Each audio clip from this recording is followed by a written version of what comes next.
प्यारे बच्चों, मैं कल आपको संज्ञा और सर्वनाम बता रहा था और आज मैं आपको बता रहा हूँ विशेषण। कल मैं आपको क्रिया और क्रिया विशेषण का रिवीजन बताऊंगा। आज मैं बता रहा हूँ विशेषण। विशेषण आप पहले से जानते हैं, हम उसको रिवाइज कर रहे हैं। हम रिटर्न में भी आपको लिख कर दिए हैं, सब आपने लिखा भी है।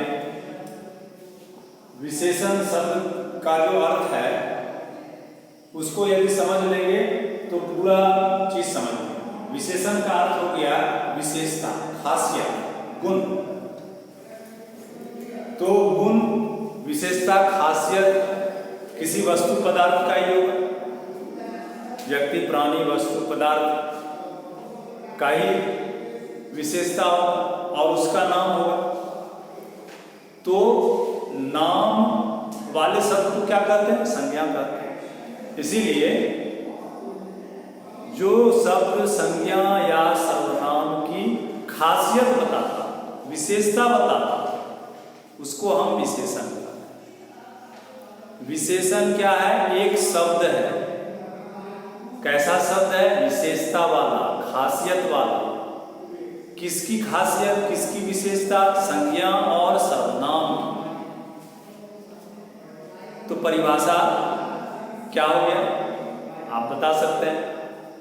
संज्ञा या सर्वनाम की विशेषता बताने वाला शब्द विशेषण कहलाता है। यहां हमने एक उदाहरण दिया है, मनोज ने नीले वस्त्र पहने हैं। तो इस पूरे वाक्य में विशेषता वाला शब्द है ये नीला, नीला रंग। ये रंग किसी की विशेषता होती है, कोई काला, हरा, पीला, कुछ भी है, नीला है। तो यह नीला शब्द विशेषण, यह विशेषता वाला शब्द है। अब किसकी विशेषता है? वस्त्र की, इस कपड़े की विशेषता है। तो यहां इस वस्त्र की विशेषता बताई जा रही है इस शब्द से, नीले शब्द से। कैसा वस्त्र है? नीला वस्त्र। इसलिए वस्त्र की खासियत, विशेषता हो, वस्त्र का ये गुण हुआ। तो ये गुण वाला, विशेषता वाला शब्द क्या कहलाया? विशेषण कहलाया। लेकिन यह किसकी विशेषता है? वस्त्र की, यह संज्ञा है। तो जिस संज्ञा की विशेषता बताई जाए उस संज्ञा को विशेष्य कहते हैं। यहां वस्त्र की विशेषता बताई गई कि वह नीला है। तो यह वस्त्र यह जो संज्ञा है, जिसकी विशेषता बताई जा रही है, यह वस्त्र विशेष हो।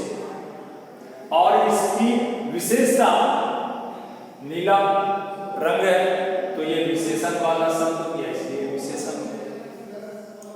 तो संज्ञा की विशेषता बताने वाला शब्द विशेषण, और जिस संज्ञा की विशेषता बताई जाए वह संज्ञा क्या कहलाती है?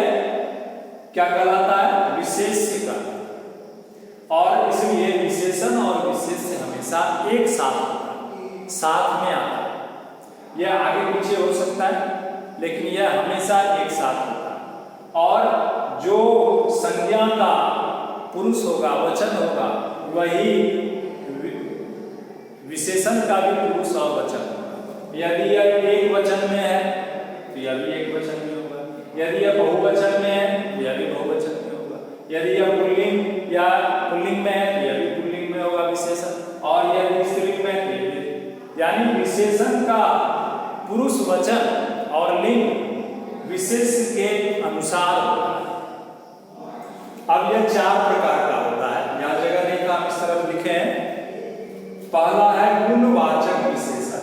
हम यहाँ किसी की परिभाषा नहीं लिखे, आपको रिटर्न वर्क में हम दिए, आप लिखे हैं उसको। हम इसका याद कैसे करेंगे परिभाषा? तो सबका जो अर्थ है वही उसका परिभाषा। वाचक देखिए सब में लगा हुआ, यानी बताने वाला। अब गुणवाचक मतलब गुण बताने वाला विशेषण।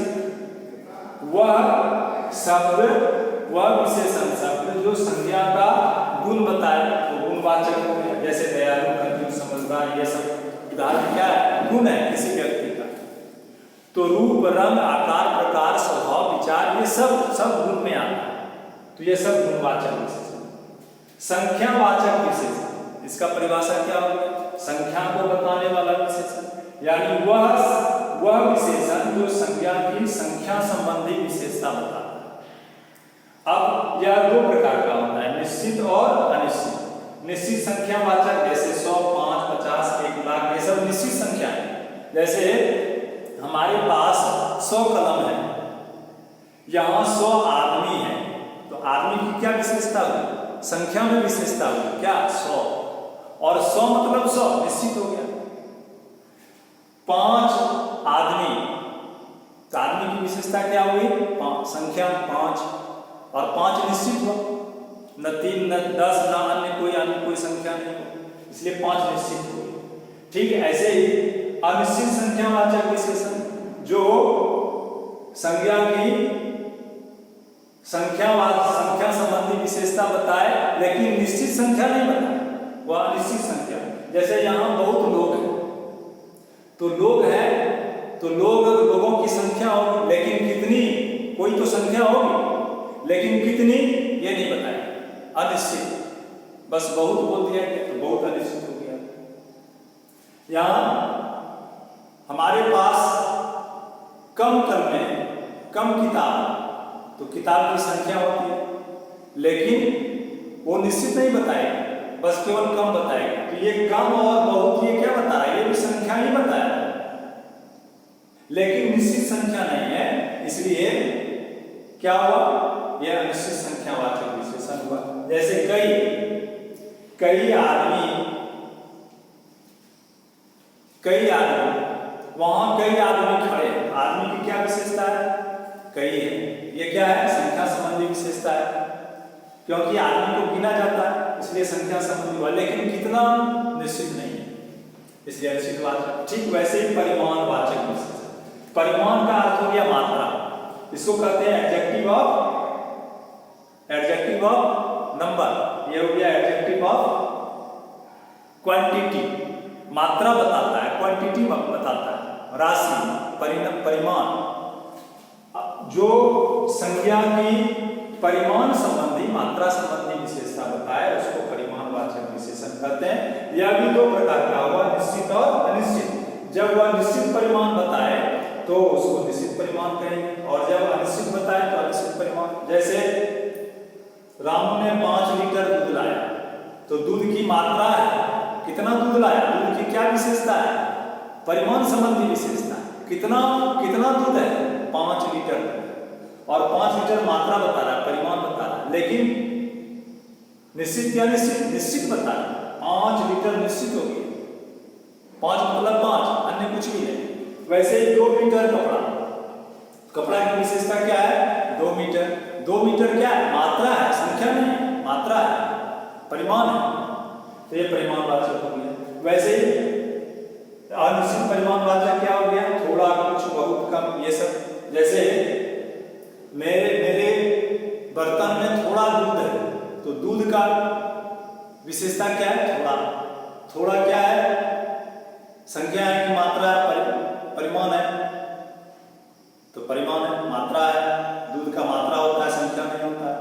लेकिन कितना तो निश्चित नहीं है, थोड़ा मतलब 1 चम्मच भी हो सकता है, गिलास भी हो सकता है, इसलिए निश्चित नहीं। तो ये हो गया निश्चित परिमाणवाचक विशेषण। अब चौथा हुआ सार्वनामिक विशेषण। अब इसके नाम से ही पता चलता है कि वह सर्वनाम जो विशेषण का काम करता है उसको हम सार्वनामिक विशेषण कहते हैं।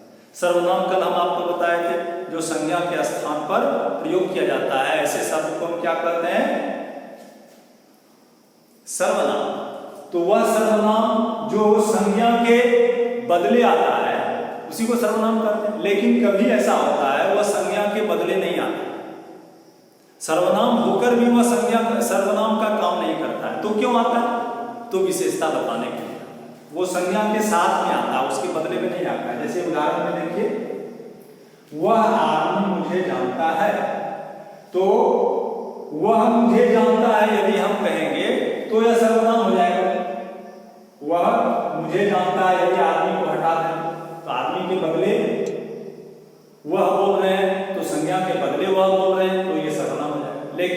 संज्ञा भी साथ में है और सर्वनाम हुआ भी साथ में है, तब यह सर्वनाम होते हुए भी यह सर्वनाम का काम नहीं कर रहा है। तो क्यों आया? तो यह आदमी की विशेषता बताने के लिए। क्या विशेषता हुई आदमी की? वही आदमी मुझे जानता है, अन्य आदमी में से किसी एक को कहा जा रहा है, उसकी विशेषता है उस आदमी की कि वही मुझको जानता है, इसीलिए उस आदमी की विशेषता हो गई। इसलिए वह सर्वनाम होकर भी सर्वनाम का काम यह नहीं कर रहा है, यह विशेषता बताने के लिए आया, इसीलिए वह क्या हो गया? सार्वनामिक विशेषण। ठीक, दूसरे उदाहरण में भी समझिए, यह लड़का अच्छा नाचता है। अब लड़का को हटा दें तो क्या होगा? यह अच्छा नाचता, लड़का के बदले बोल रहे हैं, लड़का नहीं बोलेंगे, तो संज्ञा के बदले हम बोल रहे हैं, प्रयोग कर रहे हैं, वह का तो सर्वनाम हो जाएगा। लेकिन बदले नहीं, उसके साथ में हम बोलेंगे यह लड़का, तो संज्ञा के साथ में आएगा, संज्ञा के स्थान पर नहीं आया, इसलिए सर्वनाम नहीं हुआ, सर्वनाम का काम ये नहीं किया, तो इसके साथ में आ गया यह लड़का अच्छा नाचता है, तो लड़का की ये विशेषता हो गई कि यही लड़का अच्छा नाचता है, तो यह सर्वनाम होकर भी इस लड़के की विशेषता बता रहा है, सर्वनाम का काम नहीं कर रहा है, इसलिए यह क्या हो गया? सार्वनामिक विशेषण। इसमें प्रश्न कैसे हो सकता है? कोई वाक्य दिया हुआ है और उसका पहचान करना है और उसका भेद बताना है, या कोई नाम दिया गया विशेषण का और उस विशेषण का उदाहरण देना है, तो इस तरह प्रश्न आता है इसमें दोनों तरह से। यदि आप जानते हैं तो किसी भी तरह से प्रश्न पूछा जाएगा तो आप अवश्य देंगे। धन्यवाद। अब आपको हम कल आपको क्रिया और क्रिया विशेषण बताएंगे। Thank you.